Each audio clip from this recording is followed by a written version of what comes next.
السلام علیکم دوستو، آج ہم ایک چھوٹے پرندے کی بڑی اڑان کی کہانی لے کے آئے ہیں۔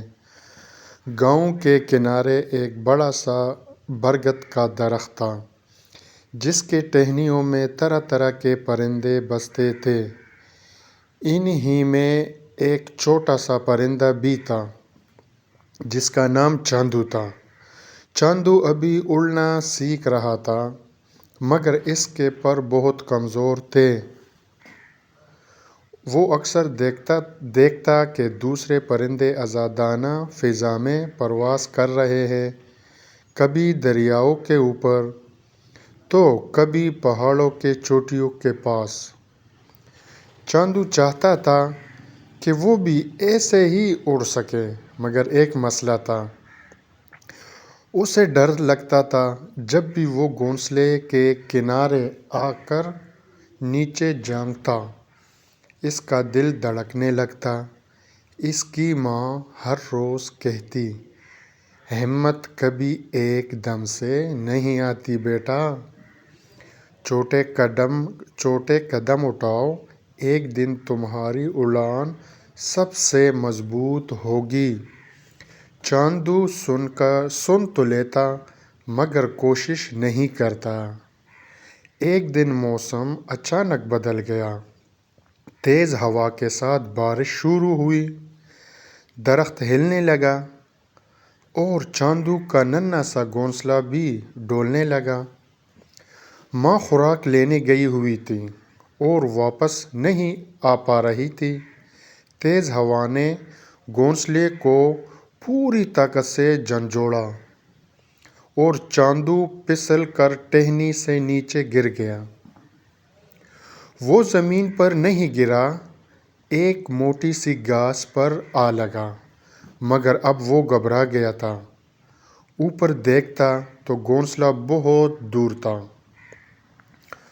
ہوا تیز تھی، زمین گیلی اور ہر طرف اندھیرا سا چھا رہا تھا۔ چاندو نے پہلی بار محسوس کیا کہ اگر وہ خود کوشش نہیں کرے گا تو اس کی مدد نہیں کر سکے گا۔ اس نے اپنے چھوٹے پر پڑھائے، ایک بار دو بار، مگر اڑان نہ بنی۔ پھر اسے اپنی ماں کی بات یاد آئی، چھوٹا قدم، چھوٹی کوشش لیکن دل بڑا۔ چاندو نے پھر کوشش کی۔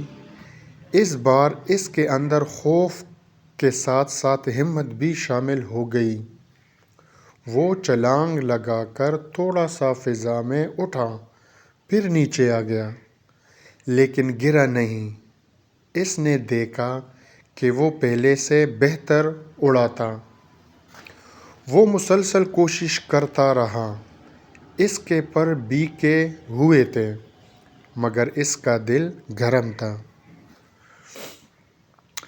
چند منٹ کی مسلسل محنت کے بعد بالآخر وہ اڑا، سچ مچ اڑا۔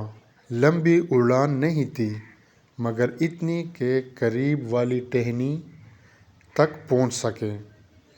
وہاں پہنچ کر اس نے سانس لیا، آسمان کی طرف دیکھا اور محسوس کیا کہ ہمت کا مزہ ڈر سے کہیں زیادہ میٹھا ہوتا ہے۔ جب اس کی ماں واپس آئی اور اسے اڑتا ہوا دیکھ کر گھونسلے تک پہنچتے دیکھا تو اس کی آنکھوں میں خوشی تیرنے لگی۔ میں نے کہا تھا نا چاندو، تم اڑ سکتے ہو، بس کوشش کی ضرورت تھی۔ بارش تھم چکی تھی، درخت شانت ہو چکا تھا، مگر چاندو کے دل میں ایک نئی دنیا جاگ اٹھی تھی۔ اب وہ جان گیا تھا کہ چھوٹے پرندوں کی اڑان بھی بڑی ہو سکتی ہے، بس ان کے اندر ہمت کا آسمان ہونا چاہیے۔ دوستو، اگر ہماری کہانی آپ کو پسند آئی ہے تو ہمارے چینل کو سبسکرائب کریں۔ اللہ حافظ۔